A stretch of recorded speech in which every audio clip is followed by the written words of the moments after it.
You know, like when you've got a girlfriend and you go around to their family's house and they bring out all the embarrassing photos. Just for a brief minute, can you embarrass your son in front of us for the interview?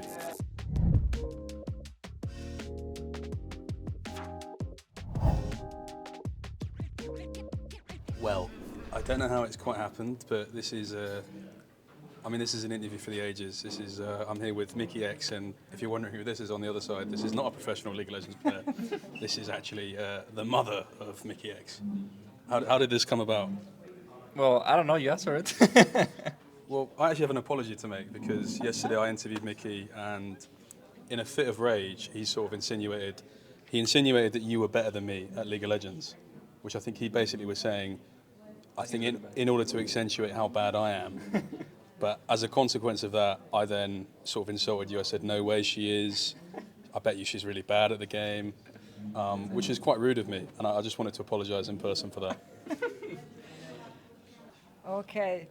I don't know what to say because I don't know what's going on between you.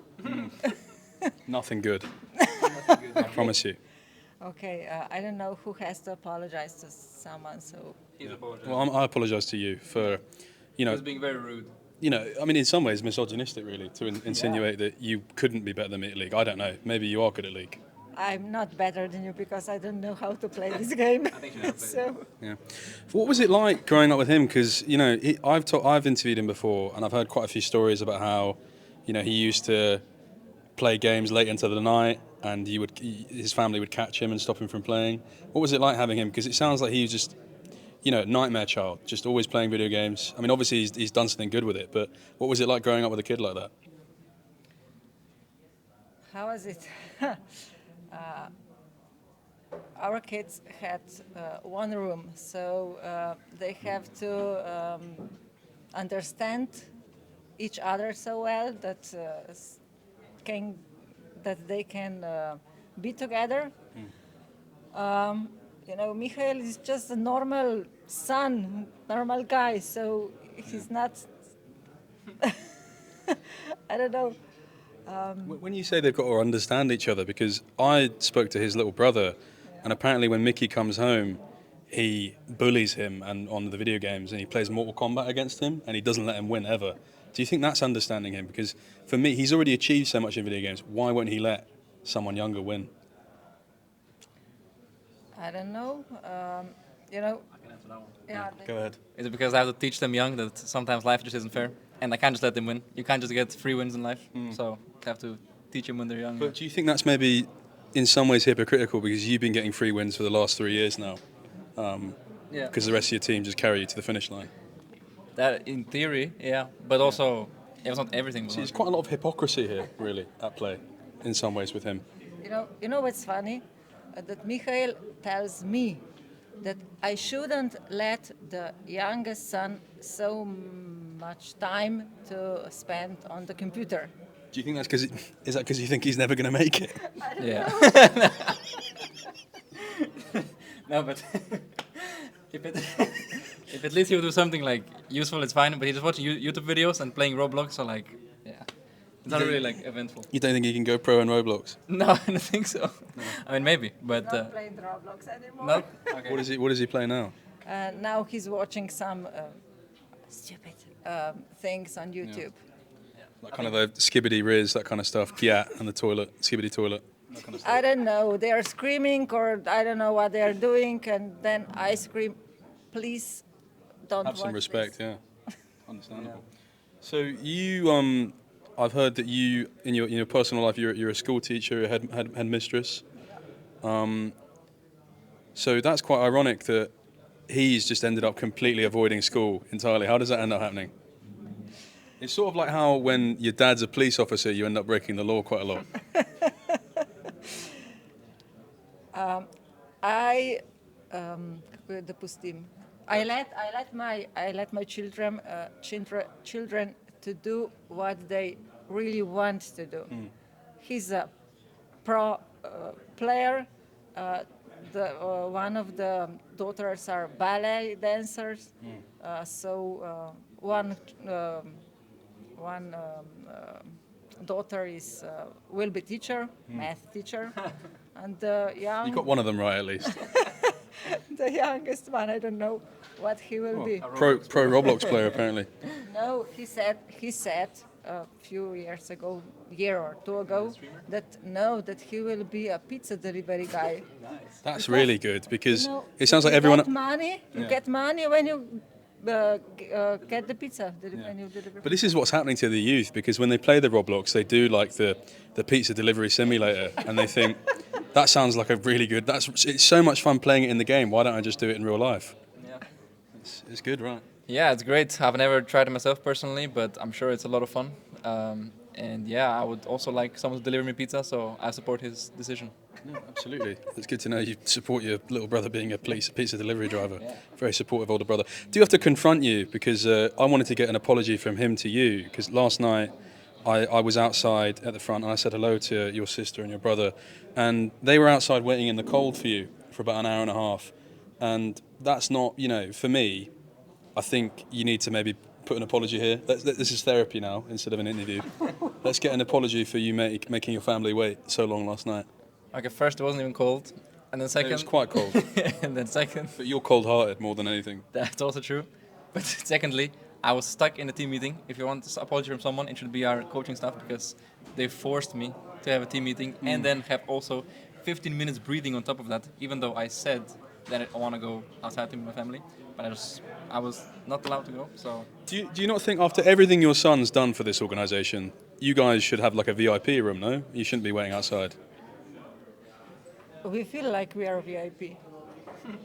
So By waiting out in the cold? it was not so cold, It's Sorry, that's a live. narrative that I'm spreading. The last time when we were at the Mikyx game was in 9/20. It's been a while. It's been a while then. Paris. FPX, Paris. Because Oh God. we I can see why you haven't come back. so yesterday we were so happy that we will meet him. It was not hard to wait for him for an hour outside in the dark. And it was dark as well. That's it. Not It just was cold. pretty It was dark, dark as well.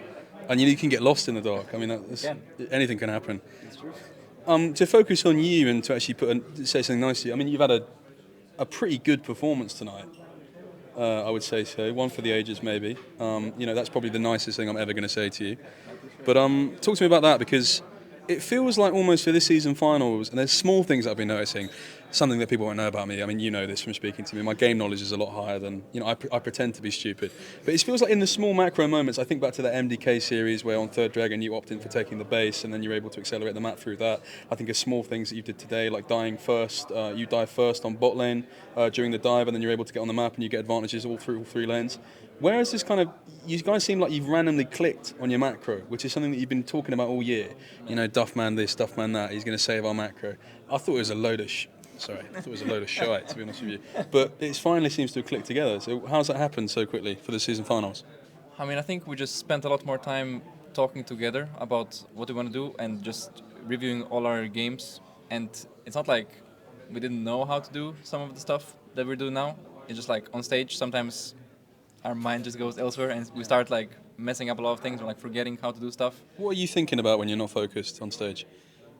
Is there anything funny that you're thinking, because I always think that when I'm looking at you, I'm watching you play, I'm thinking, and when you're like inting or something, I'm thinking, what's he thinking about right now? What are you thinking about?